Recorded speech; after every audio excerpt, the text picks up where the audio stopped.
away, James. Nice to see you.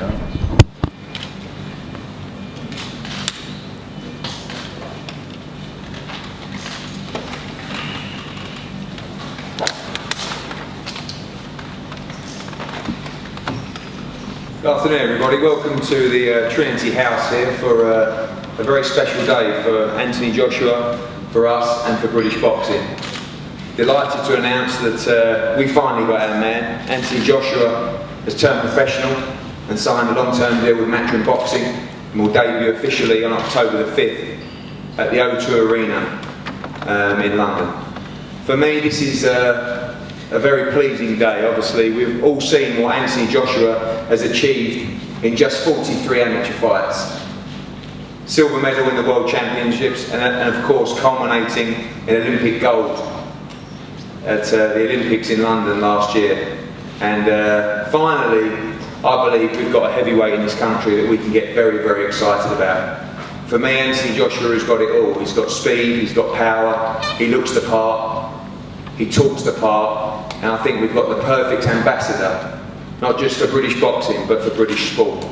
And as we all know, British boxing is on a huge high at the moment, and for me, Anthony is the perfect role model to lift the sport even further. Someone who's got a great story, someone that can tell a story, be an ambassador for the game, a fantastic role model, and I'm delighted to welcome Anthony to the world of professional boxing and to Matchroom. Just to introduce the table, down on the far left, James Williamson from the Sports Partnership, who has been a pivotal role in Anthony's progression in turning professional. You know, one of the first things we said to Anthony was go and talk to people, find out about the business, and he did that and returned to us, and we're very happy. And I'd like to thank James, who's going to be working closely with Anthony on the commercial side and a key player in the team moving forward. Anthony, of course, will say a few words, and Adam Smith, head of Sky Sports Boxing. Obviously, want to thank Sky Sports, Adam Smith and Barney Francis for backing us and backing Anthony Joshua, believing in what we believe in, which is something that's very, very special for British boxing. And I'll pass over to Adam to say a few words now. Thanks, Eddie. Carpe diem, one of my favourite phrases in life. Well, that's what it is. Seize the day for Anthony Joshua.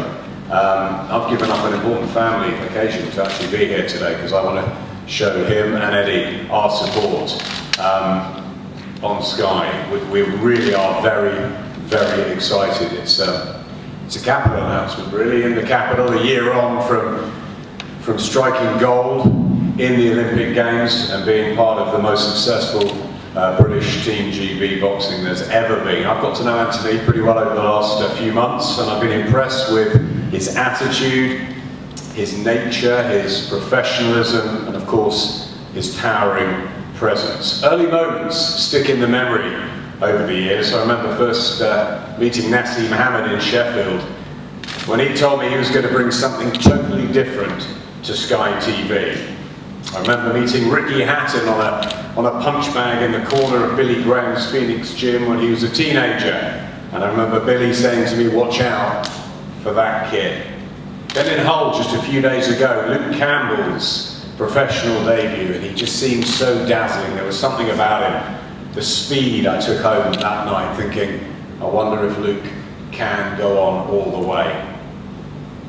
Now it's Anthony's turn. And he's the big guy, the biggest of all. I wonder if we'll be looking back in a few years, thinking this is where it all started, this amazing adventure. It's not easy.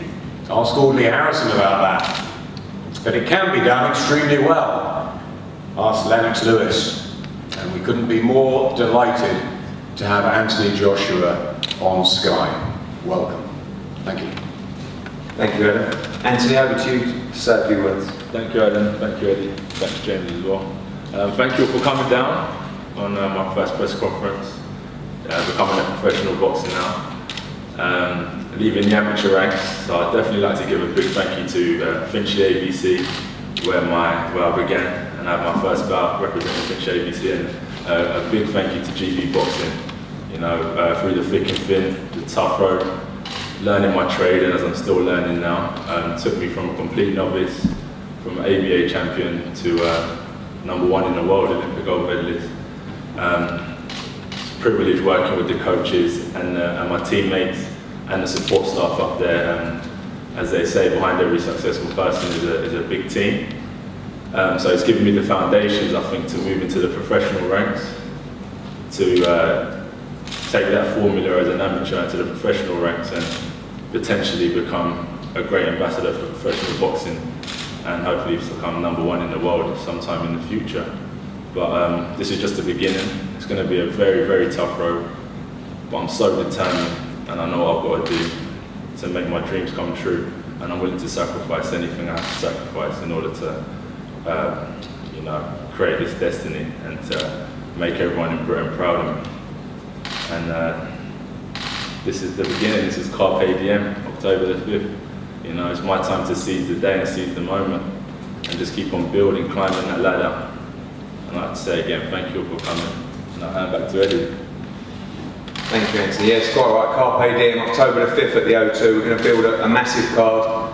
Kevin Mitchell, former world title challenger in action. Lee Selby, our dazzling Welshman, will take on Ryan Walsh to secure that Lonsdale belt. Prize fighter winners Larry Eppendale, Waddy Camacho, young starlets Martin Ward, potentially Luke Campbell and Anthony Gogo as well. And tickets now on sale for that. So I'd like to open to the floor for questions before we break for one-on-ones and photos. Any questions, please?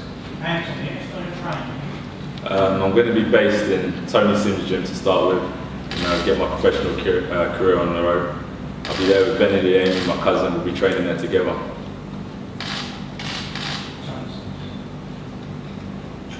Eddie, you've made a lot of signings in the last year or so. Does this feel like perhaps the biggest coup so far? Yeah, perhaps. I mean, obviously we're blessed with a great team. With 2 gold medalists in the country, and both of them now part of the Matchroom team. I don't think that's ever been done before. When anyone wins a gold medal, they're a target. But when a heavyweight like Anthony Joshua wins a gold medal, they're a huge target. And this has been probably a 9 or 10 month process for us getting this done. But that's what I'm so pleased about, because Anthony's got a great head on his shoulders. He's got a great team already and family around him, and Uncle Shah obviously playing a big role. And I'm delighted that he's taken his time and made the right decision. But for us, this feels like a real pivotal moment. But for British boxing as well, I think the heavyweight division is the most powerful division in British boxing. I think we've got the foundations of a great heavyweight fighter here. And as Anthony says, we've got a long way to go. Everybody knows that. But again, I think we've got the foundations, and he's got the team in place to achieve great things.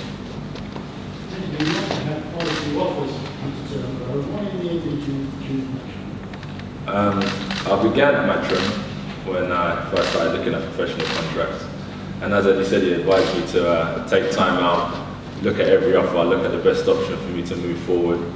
And so I've gone around the world, spoke to so many different people, got advice from great champions. And after a long period of time of negotiating, speaking over my future plans and the beginning to the end, what I want to do, how I want to be perceived, the route I want to take, Matchroom was most definitely the best platform for me. We've built a relationship with Eddie Hearn, Barry Hearn, over the last couple of months as well, so I got to know them personally besides boxing, and they seem like great people as well. And I'm happy with the team that day, I'm happy with their team, I'm happy with my team, and we all get along, and I'm sure it'll be a road to success. And I would like to thank Sky as well for being my broadcaster as well. That's where my fight will be shown. So the whole platform, just to begin, is a great platform, and I want to start as I mean to finish, and I'm happy at Sky. Was the tie-up with Sky in your decision? Sorry? Was the tie-up with Sky in your decision? A lot of people say about TV and so on and so forth, but yeah, that was interesting to me. But besides that, as I said, Matchroom Sports, the fighters that they've got at the minute, where they're heading, where they're taking a lot of their fighters, just seeing what they've been doing. I've done a lot of research as well, and obviously TV was important to me, but besides that, if there was no TV, I think Matchroom are a really good platform for me to be with at the minute. Anthony, another Finchley ABC fighter, Darren Barker, has signed up with Matchroom Boxing. How much has his experience with Matchroom influenced your decision to join the team? Not only from Darren Barker, I get a lot of messages saying you made a really good decision joining Matchroom. And watching Darren Barker, you know, he's a great talent, and part of that stable as well, training down at Tony Sims' gym, and he's given me great advice to work alongside Eddie, James has, Mark O'Shea has, and this is where I'm at. Darren Barker actually texted me yesterday when we announced the sign and said, congratulations, I really think you've signed a heavyweight champion in the world there, so that was nice obviously. Anthony, we read that you've been over to see Lennox Lewis in the past few months. Is he going to have any input in your professional career? Mainly words of advice, you know, solid words of advice, mentor, but training-wise we've sorted out, promotional-wise, commercially-wise, management-wise, everything's kind of, a lot of the boxes are ticked. But Lennox Lewis, as you said, he owns the t-shirt, you know, he's been there and he's done it, so words of advice from the champ are priceless, so we stay in touch, and meeting him was an unbelievable experience. Eddie, you mentioned there about Lennox Lewis over the last 25 years, perhaps we've seen how to go right when you've won the Olympic gold medal with Lennox, and how you progressed in his career, perhaps where it didn't go right after Sydney for Woodley Harrison, for example. How do you see Anthony in terms of progressing him? Is it something that you will take very slowly? Yeah, we'll take it at the right pace that the team dictates. I think, you know, obviously I've worked with Audley before, and you know, whilst he's not really achieved what he set out to, you've still got to admire what he has achieved and the nights that he has had and the interest that he's created. I think you've got someone very different with Anthony Joshua, someone who's very grounded, who understands the road ahead, who understands where he's at right now, and you know, amateur fights, and what he's achieved in that period has been incredible. But what's impressed me most with Anthony is, you know, his desire, his understanding of where he is. He's a very deep thinker, not just about life but about the sport, and I think that's one reason why he's really taken his time. But I think mentally he's in a great position to capitalise on this opportunity, and I think in the past that's where people haven't been. And, you know, talk about Lennox Lewis, I think you really have someone there that was the same, mentally someone that was prepared and ready to take the opportunity. I think Anthony Joshua is exactly the same. Does that mean therefore that you won't be putting the pressure on him of him topping the bill all the time? No, I mean, look, you know, we saw recently in Hull with Luke Campbell, we did a stadium show for his debut, and you know, this is the same thing. Effectively, Anthony will be the star attraction at the O2 on October the 5th, but it will have a huge card with it and a great night of boxing. You know, you can't deny the fact that Anthony Joshua won a gold medal on the BBC and is already a huge name, a bigger name in the sport than perhaps 90% of the people that are currently in it in this country. Is that fair? I don't know. That's just life. But it's the truth, and of course, commercially, we have to capitalise on that. He knows the pressure that's going to come with this journey, and it is a huge amount of pressure. It's not debuting tucked away in a small hall. It is heading a show at the biggest arena in the country. So, of course, there's huge amount of pressures, but there was huge amount of pressures to win a gold in the Summer Olympics in his home country, and he handled that, so I think he'll be just fine.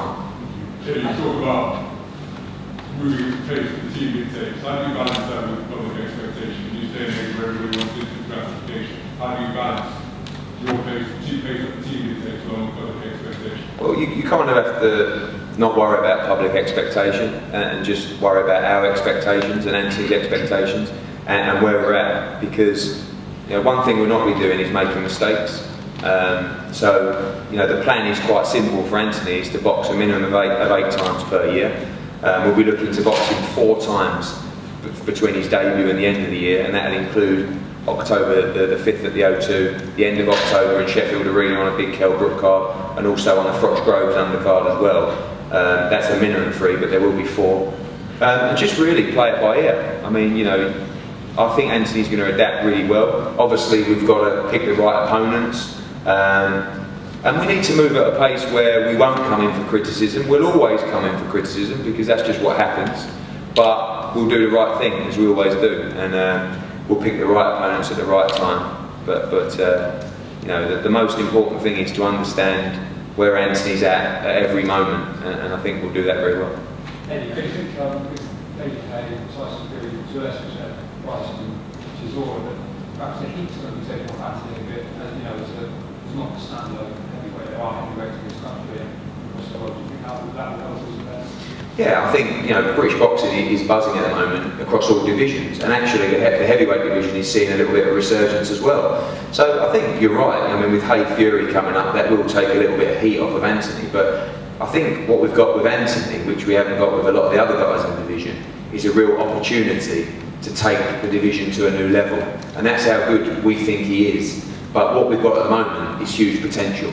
And we've got to realise that potential, and that comes through making the right decisions over a period of time. So Anthony won't worry about the pressure that's on him. He'll get his head down and he'll just continue to work hard. We will speak for him, and I'll do all the talking, and generally I'm in charge of the bullshit, and Anthony will just graft away. But I think he's in a division that can explode at any time, and domestically the division is looking great right now, and I think it's a great time for him to come on scene. And those kind of guys, in 2 or 3 years' time, they're definitely guys that he's going to be working with. But now it's about building up to that moment and doing the right things. Eddie, I presume you won't be just be catering for insomniacs. We'll put him on before midnight. Correct, yeah. I mean, you talk about Luke Campbell? Yeah. Well, he was on at 10 to 12. Most people are still awake at that time, Colin. We understand you got tucked up with your Horlicks, but on a serious note, Luke Campbell was actually out half an hour too late, definitely. But good to see that the ratings for that show were so good, and they continued right till the end of transmission. So people definitely stayed up to watch him. But I think Anthony will be on about 11 o'clock, if that's all right with you. Thank you very much. Maybe even half 10. Yes. I mean, don't forget the O2. You've got the bottom bowl, which holds 10,000, and the top bowl, which holds in a total just under 19,000. We'll open the bottom bowl, and we'll see how we get on. It's very ambitious. It's very audacious. That's what we do. We believe we've got a huge name in it, Anthony Joshua. Like I said, we're going to build a great build for British boxing with huge ticket sellers as well, and I'm confident that we'll at least fill that lower bowl. Anthony, how do you feel about fighting in the O2? Back in London, I'm glad to be back in the ring. Could have put me anywhere. I just wanted to get back in the ring and start competing again. But it's a privilege to be competing at the O2. It's a great arena, and it's my pro debut. I don't know what to say. I'm just overwhelmed that I'm back in the ring again after so long. And as I said, you could have put me anywhere. I just want to get the ball rolling. Anthony, a lot of us have spoken to you over the last year about when you were going to make a decision. Yeah. Can you take us back to the day or a few months ago when you decided it was time to make that move? Because we were all asking you the question for the last 6 months. Yeah, a lot of the decisions is down to my development as a fighter. And the Olympic system, the Olympic facilities are priceless. They're so good. And I think I went in the Olympic team maybe 40 months before the Europeans was in the Olympic. And then from that time, I used to box like I'm like 6'6", but I used to box like I was Mike Tyson. That was the style I made for myself, and they really changed me upright, my balance, and I realised the improvements I was making. So after the games, I thought, I could definitely go on to Rio and try and capture a second gold medal. So I looked at that option. Then I looked at the professional option, and deep down in my head, when I first started boxing, after winning the ABAs, I didn't even know about Olympic boxing. I just thought it was win the ABAs and turn professional. And when I found out about Olympic boxing, I backed myself to stay on as an amateur and achieve great things. And I'm glad that I fulfilled my dreams. And then after the games, as I said, I was thinking about staying on for a long time. And I met with Eddie, I met with a lot of people, listened to a lot of people, sieved out all the rubbish, kept all the good parts, thought and forth, listened. And I'm here now after about a year, after about 10 months, and I feel in my heart and in my mind that this is what I really want to do, and I know what I'm getting involved in. So I know moving forward, I don't think I'll ever have a regret with this decision, and that was the main thing. You've been inside a lot of shows and camp and stuff like that. Is that kind of buzz and absorb all that? Did that help you make the decision you wanted to be part of that? Yeah, most definitely. I think now I'm signed, I won't be ringside anymore. I think I'll be in the back row somewhere. But I love boxing, you know, and to be, and Eddie always sorts me out, so I'm happy ringside or in the backstage. I'll be ringside. The opportunity you have, what joining the APB circuit for your consideration? Most definitely, I looked at the APB, WSB. It's new, it's not solid yet, you know, and it's a long-term deal. What you said about TV, they didn't have no exposure. And if I'm going to be fighting as an amateur professional boxer, I might as well do the real thing and turn over and compete as a professional boxer. So that's where my mind was at. I'm not going to do it halfway, I wanted to do it the full way. James, obviously much will depend on Anthony's success, but where can you take him commercially? I mean, I'm not saying he's going to be the Beckham of boxing, but you know, potentially he must be working a long way. I think heavyweight boxing is a sport in itself, and I think that's what the world sort of tunes in for. Anthony has a huge amount of work to do, and he knows that. And I think post-Olympics, when he and I sat and spoke, one of the key things that stood out for me was how aware he was of the journey ahead of him, and how he wasn't getting ahead of himself, he wasn't listening to a lot of the nonsense around him. I think people throwing crazy numbers around about what he was already worth today before he's even laced up for his first fight. And I think that's what stood out for me with where he can go. If he can realise his potential, then yes, of course, the heavyweight game is extremely lucrative. He's articulate as well as if he can do what we believe he can do in the ring, as a combination of all those factors, then the world is oyster commercially. I think same as in the ring, it's a question of taking time. It's not about making a quick buck. He's backed himself in terms of turning down money in the past to make this decision to go and achieve amazing things in the amateur ranks, and I think it'd be the same thing in every aspect of his life moving forward, that take time to make decisions when they're right to make, and to say that the world will be his oyster, but there's a lot to do first. Did you get a deal on that soon? Well, if we did, we'd better be sorting you on that. Always rely on you, Cooper. You said a long-term deal. How long? 3 years. 3 years. Yeah. What do you expect to achieve in those 3 years? To get him to where we want to be, to make the right decisions, to give him every opportunity. You know, personally, when I see talent like this in a fighter, I never want to live with the regret of never delivering or never getting the best out of him. So I've got to try and do the right things for Anthony, try and set up the right team for Anthony, promote him in the most efficient and professional way, and get him to where, I mean, you know, where he'll be in 3 years is where he'll be. But if we do the right things, in 3 years' time, he'll be perfectly set up, in my opinion, for a big assault on the world heavyweight division. I mean, you don't know how quickly he's going to progress, or how slowly he's going to progress. But what we do know is a huge amount of talent and every opportunity to become a huge star of the sport. So we've got to try and make sure that we do the right thing and get the best out of it. Is the first fight going to be 4 or 6? 6 minutes. Right, guys, we're going to have yeah.